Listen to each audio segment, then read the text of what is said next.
My ex cheated, got pregnant by another man, then tried to pin me the father, so I stayed silent, until one move flipped her entire world upside down. I'm a 30-year-old male now, but this whole thing started about a year ago with my ex, Rachel, a 27-year-old female. We were together for 5 years, and before that, we'd been close since we were kids. I mean, she was the only one who showed up to my 10th birthday party when everyone else bailed. That's the kind of history we had. I thought I knew her better than anyone, but wow, was I wrong. Rachel was someone I trusted with everything. She'd been there through a lot. Like when I lost my job a few years back, she was my biggest cheerleader. When my dad was in the hospital, she stepped up to help my mom while I was stuck working overtime. So yeah, Rachel wasn't just my girlfriend, she was like family. We were even starting to talk about building a future together. You know, getting married, having kids, the whole thing. I thought we were on the same page. But then, out of nowhere, I got this random message on Instagram from a girl named Zoe. At first, I thought it was spam, like one of those fake accounts trying to sell something. But when I read it, I got nauseous. Zoe said she had proof that Rachel was cheating on me. At first, I was skeptical. I mean, Rachel cheating? It didn't add up. We'd been solid, or at least I thought we had. But then Zoe started dropping details that were too specific to ignore. She claimed Rachel had been seeing some guy named Liam for a while and had even told him she was pregnant. That caught me off guard. Pregnant? Rachel hadn't said a word to me about that. Still, the whole thing felt off. Who was Zoe, and why was she telling me this? I asked her straight up, "How do you know Rachel, and why are you getting involved in this?" Zoe replied, saying she wasn't a close friend of Rachel's, just someone who knows what's really going on. That didn't sit well with me. Why would someone go out of their way to expose someone else's relationship unless they had an agenda? Was Zoe trying to stir the pot for fun? Did she have something against Rachel? She said she was a friend of Liam's and found out about the affair after snooping through his phone. Apparently, she'd seen enough of Rachel and Liam's messages to piece everything together. Zoe claimed she felt bad for me and thought I deserved to know the truth. But was she really being altruistic, or was there more to it? Her timing seemed too convenient. She reached out to me out of nowhere, armed with screenshots and even a video. It was hard not to question her motives. I messaged her back, saying, "Okay, you've got my attention, show me the proof." A part of me was hoping she'd flake out or admit she didn't have anything concrete, but she didn't. Instead, she sent a string of screenshots. They were texts between Rachel and Liam, and they weren't the kind of messages you'd mistake for friendly banter. They were explicit, graphic even. Things I couldn't unsee, things that didn't just hurt, they burned. I still wasn't ready to fully buy into Zoe's story. Screenshots can be faked, people do it all the time, right? So I pressed her further. "Why are you doing this?" I asked. Her response was blunt. "Because Rachel's been playing you. Liam's an idiot, and Rachel's not as innocent as you think. Someone needs to tell you the truth." Then Zoe lost it and sent me a video. It was Liam laughing with his friends, talking about how he'd been sleeping with Rachel and how she told him the baby might be his. My stomach turned. I didn't want to believe it, but the way Liam was talking, the smug tone in his voice, it felt too real to ignore. Even with all that, I still couldn't shake the feeling that Zoe might have her own agenda. Why now? Why me? Was she doing this to help, or was she just trying to hurt Rachel? I asked her one last time, "What do you get out of this? What's your angle?" She didn't sugarcoat her answer. "I'm tired of seeing Rachel and Liam get away with their crap. You seem like a decent guy, and you deserve to know the truth. Do with it what you want." At that point, I didn't know what to think. Zoe's story lined up, and the evidence was overwhelming, but I couldn't shake the feeling that I was just a pawn in someone else's game. Was she telling the truth, or was she out to ruin Rachel for reasons I didn't fully understand? I saved everything Zoe sent me, the screenshots, the video, her messages explaining how she knew Rachel and Liam. Whether or not I fully trusted her, I couldn't deny the weight of the evidence. Every screenshot chipped away at the Rachel I thought I knew, and every second of that video hammered home the reality I didn't want to face. I stared at my phone, my mind spinning. I wanted to throw it across the room to make all of it disappear, but that wouldn't change anything. I kept scrolling through the messages, hoping for something, anything, that would make it all make sense. But nothing did. The Rachel I thought I knew, the one who'd been my partner, my safe place, wasn't real. She'd been lying to me, sneaking around with Liam, all while pretending we were building a future together. And Zoe, whoever she really was, had blown the lid off it all. Whether she was a friend, an enemy, or just someone who wanted to stir the pot, I couldn't ignore what she'd shown me. It didn't make the betrayal hurt any less, but at least now I knew the truth, or at least I thought I did. Rachel was out visiting her parents when all this went down, which gave me some time to think. I packed up her things, everything she'd left at my place, and put it in the trunk of my car. I wasn't sure how I'd confront her, but I knew I had to. There was no way I could sit on this and pretend everything was fine. When she got back later that evening, she was all smiles, like nothing was wrong. She hugged me and said she had some exciting news. She told me she was pregnant, and I felt my blood boil. I had to fake a smile and act like I was thrilled. I told her we should go out to celebrate, and she thought it was a great idea. Instead, I drove her to her parents' house. The whole ride, she kept asking why we were going there, and I just said, "We'll talk when we get inside." I needed her mom there for this because I knew Rachel was about to go full denial mode, and I wanted a witness. When we got inside, Rachel's mom glanced up from her phone. "This is a surprise. What's going on?" Rachel, still riding her delusion, chimed in. "We have some big news to share." I shook my head, cutting her off. "Nope, not the news you're expecting." Rachel turned to me, confused. "What are you talking about?" I stared her down. "I know, Rachel. About Liam, about the texts, about the baby." Her smile dropped instantly. "What are you even talking about?" Her mom leaned forward. "Who's Liam? What's he saying, Rachel?" Rachel started scrambling. "He's misunderstanding something. It's not what it sounds like." I pulled out my phone, scrolling to the screenshots. "Not what it sounds like? Then explain this. Or better yet, explain why your boyfriend's bragging about sleeping with you and knocking you up. Make it make sense." Her mom shot up. "Rachel, is this true? Don't stand there lying to me." Rachel started tearing up. "It was a mistake, okay? I didn't mean to hurt anyone." "A mistake?" I said, letting out a dry laugh. "Rachel, you carried this on for 2 years. 2 years! You don't trip and fall into a 2-year affair. That's not a mistake, it's a choice." Her mom's eyes narrowed. 2 years, Rachel? What were you even thinking? And this Liam, he's the father? Rachel wiped at her face, mumbling, "Yes, but it's not what you think." "Stop saying that," I snapped. "It's exactly what I think. You've been lying, sneaking around, and now you want me to what? Pretend this didn't happen? Be your backup plan because he bailed? Absolutely not." Rachel threw her hands up, desperation creeping in. "I'll fix this. I'll do anything. I'll get rid of the baby if that's what it takes to make things right." Her mom started yelling at her. "What are you even saying right now?" I shook my head, disgusted. "Wow, Rachel, that's your solution? You think you can erase all of this and we'll just go back to normal? You really think I'm that stupid?" Rachel stepped toward me, pleading, "Please, I love you. I can't lose you. You already lost me," I said, cold. I grabbed the bag of her stuff I'd brought with me and shoved it toward her. "Here, I don't want anything of yours in my house. We're done." Her mom stepped between us. "Wait, let's talk about this. Maybe we can—" "No," I cut her off. "There's nothing to talk about. She made her choices. I'm just here to make sure you know the truth. Now you can deal with her." Without waiting for a response, I turned and walked out, slamming the door behind me. I drove home in silence, feeling like my entire world had just imploded. When I got home that night, I sat in my car, trying to process everything. Rachel's tear-streaked face, her mom's angry yelling, and that unmistakable look of panic when I showed her the screenshots. All of it kept replaying in my head like a highlight reel from the worst movie ever made. My chest felt tight, like I couldn't get a full breath. For a moment, I thought I might completely lose it, but I didn't. Instead, I just sat there, numb. Eventually, I forced myself to go inside. The house was eerily quiet, the kind of silence that felt louder than any noise. Rachel's things were gone, packed up and dumped at her mom's place, but the emptiness hit differently. This wasn't just a breakup, it was the end of a life I'd built in my head. 5 years of memories, plans, inside jokes and dreams, all of it was shattered.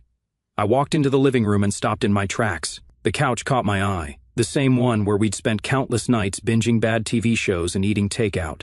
It felt surreal, like the space didn't belong to me anymore. The house was mine, but it didn't feel like home. I didn't sleep much that night.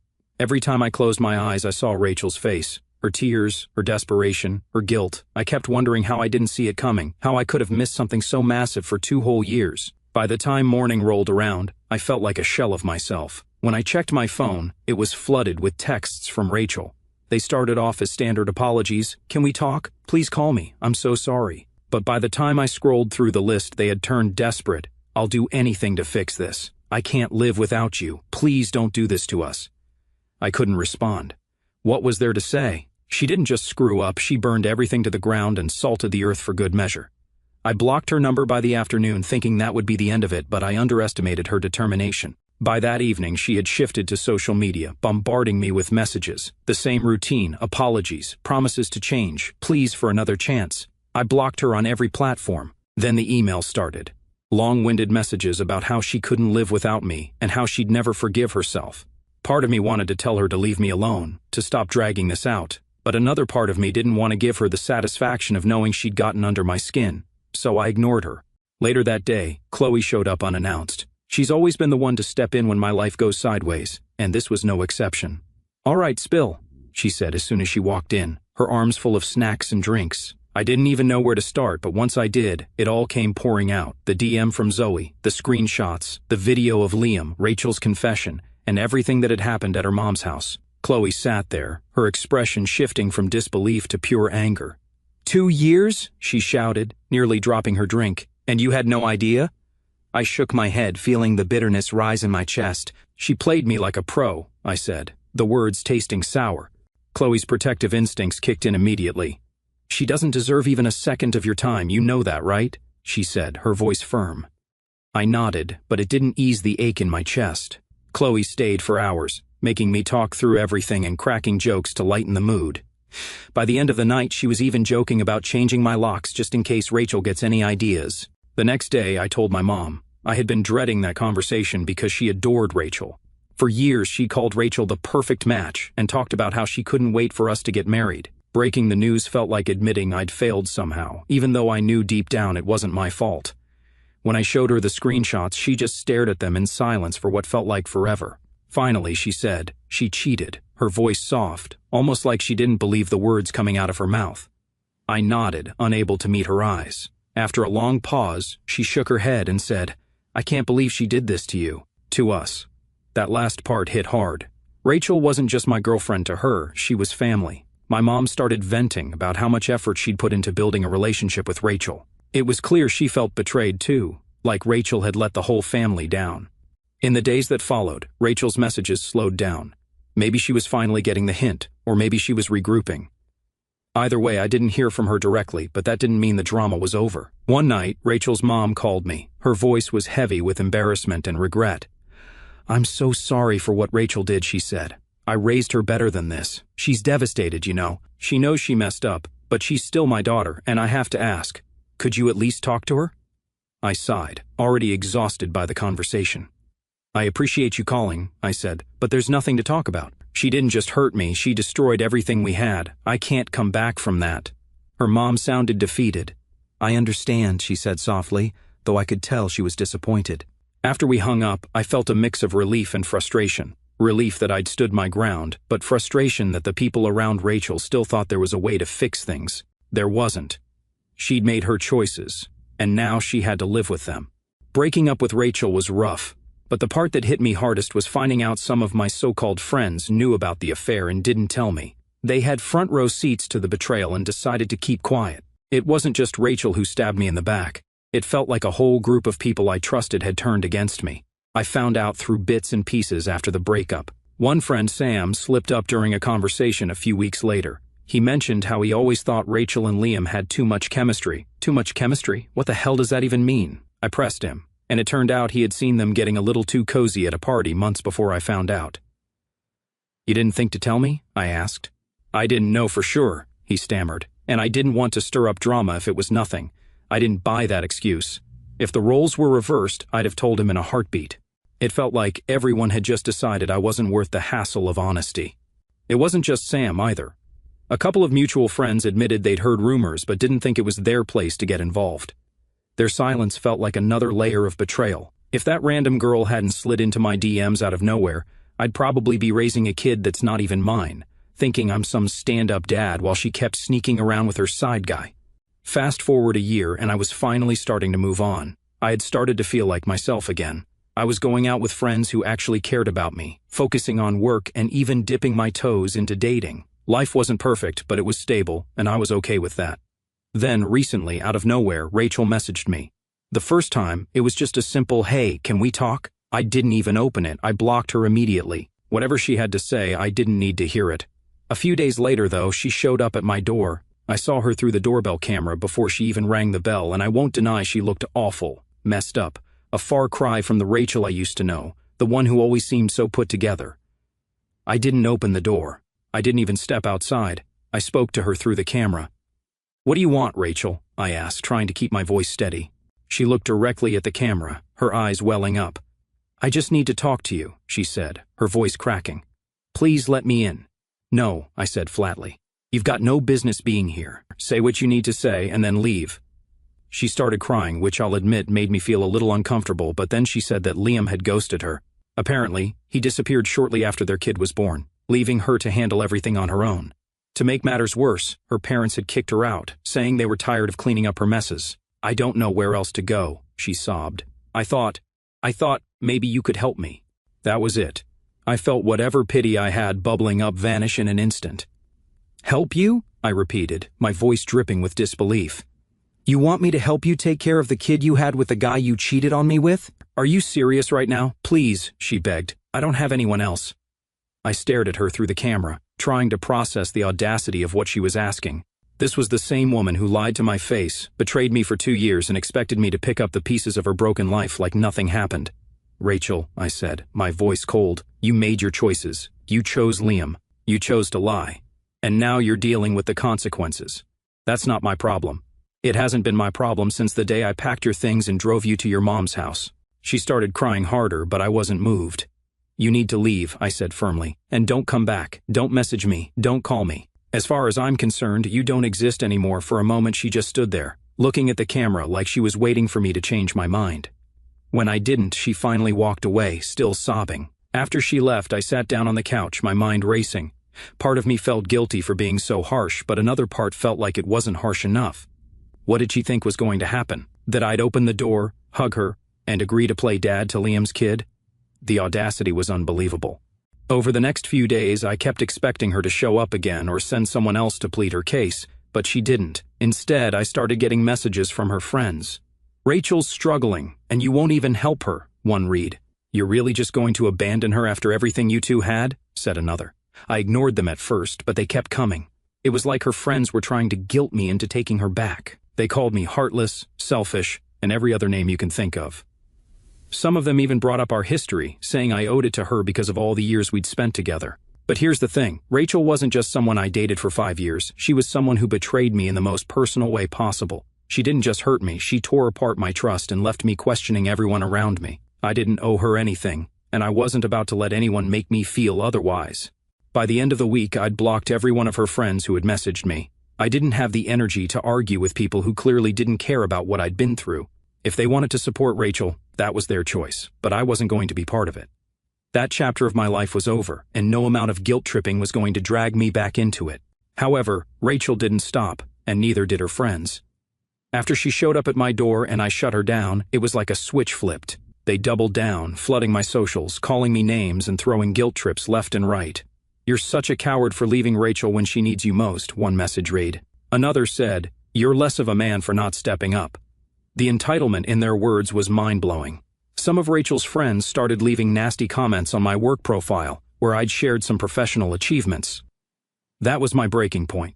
I started documenting everything, screenshots of messages, voice recordings of phone calls, even the fake accounts they were using to harass me. It was exhausting, but I had this gut feeling things were going to get worse before they got better, and I wanted to be ready. And I was right. Rachel found a way to throw another wrench into my life. I was sitting at my desk at work when I got a call from an unknown number. Normally, I'd let it go to voicemail, but something told me to answer. On the other end was a man who introduced himself as Rachel's lawyer. I froze for a second. Rachel's lawyer? What could she possibly want now? I asked him to cut to the chase. He said Rachel wanted to discuss a child support agreement. My jaw nearly hit the floor. Child support? For a kid that wasn't even mine? I told him flat out that there had to be some mistake. "I'm not the father of that child, and Rachel knows it," I said. The lawyer paused, probably not expecting me to be so direct.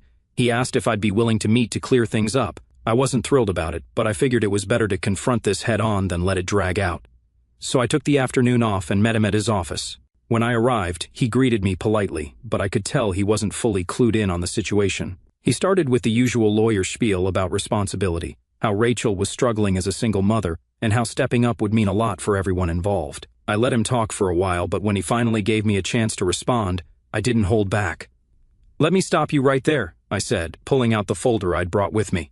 Inside were all the receipts, screenshots of Rachel's messages with Liam, the video of Liam bragging about sleeping with her, and copies of every harassment message I'd received from her and her friends. I laid them out on the table one by one. "This is the truth," I said, looking him dead in the eye. "Rachel cheated on me for 2 years with Liam. She got pregnant with his child and tried to lie about it being mine. When I left, She and her friends harassed me for months. I've got the proof right here." The lawyer leaned forward, flipping through the evidence. His expression shifted from professional to uncomfortable the further he got. By the time he reached the last page, he looked like he just realized he was on the losing side of a fight. But then, as if he wasn't already grasping at straws, he added, "Rachel mentioned something else. She said you were emotionally abusive during the relationship. That's why she's struggling to make ends meet now." For a second, I thought I'd misheard him. "Excuse me?" I asked, my voice steady but laced with disbelief. "She claimed that part of the reason she reached out for support was because your behavior during the relationship left her without a safety net," he said, avoiding eye contact. I let out a dry laugh. "So let me get this straight.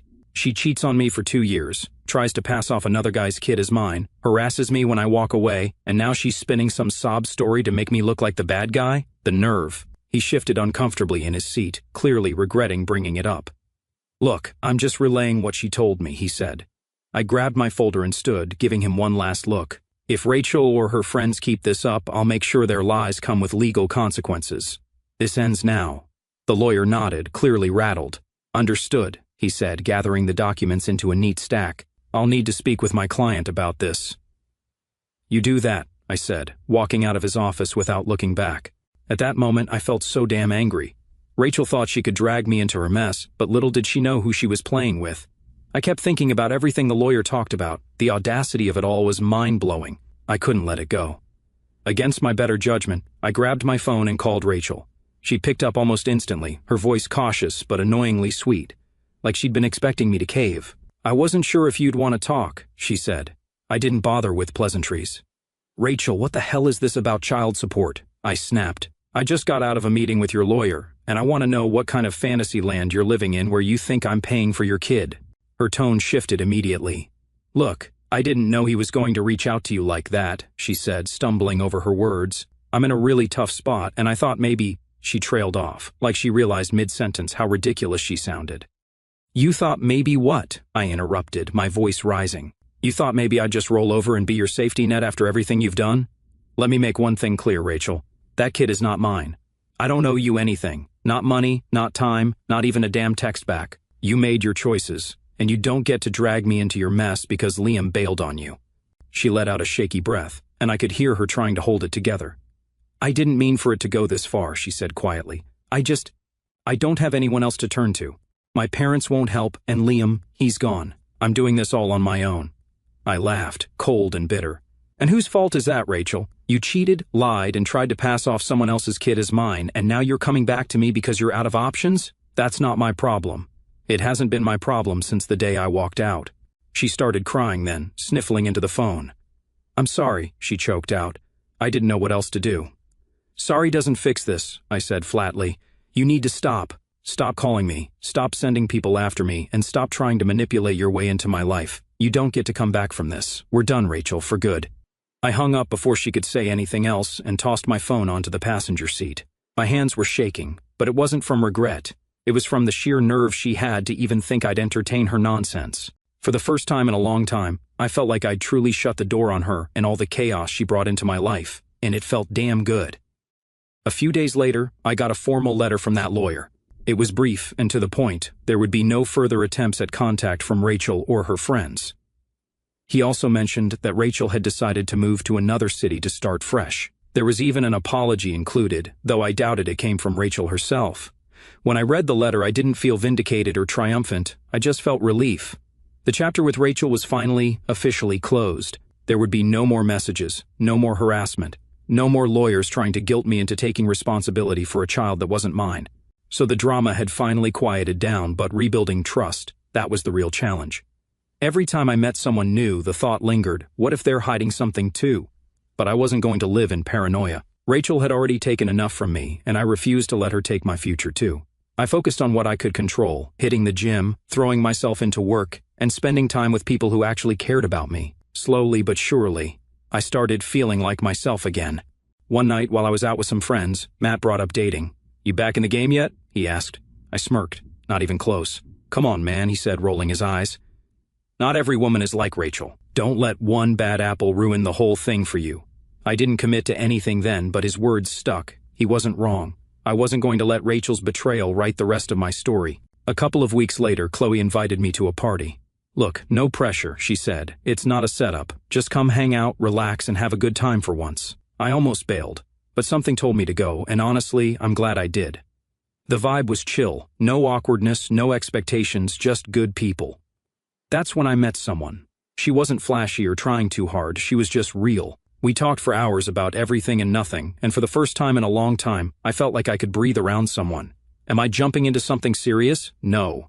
But I'm open to seeing where it goes. For now, I'm focusing on myself, but it feels good to know that not everyone is like Rachel. Sometimes you just have to close one chapter to start a better one, and trust me, this new chapter is already off to a way better start.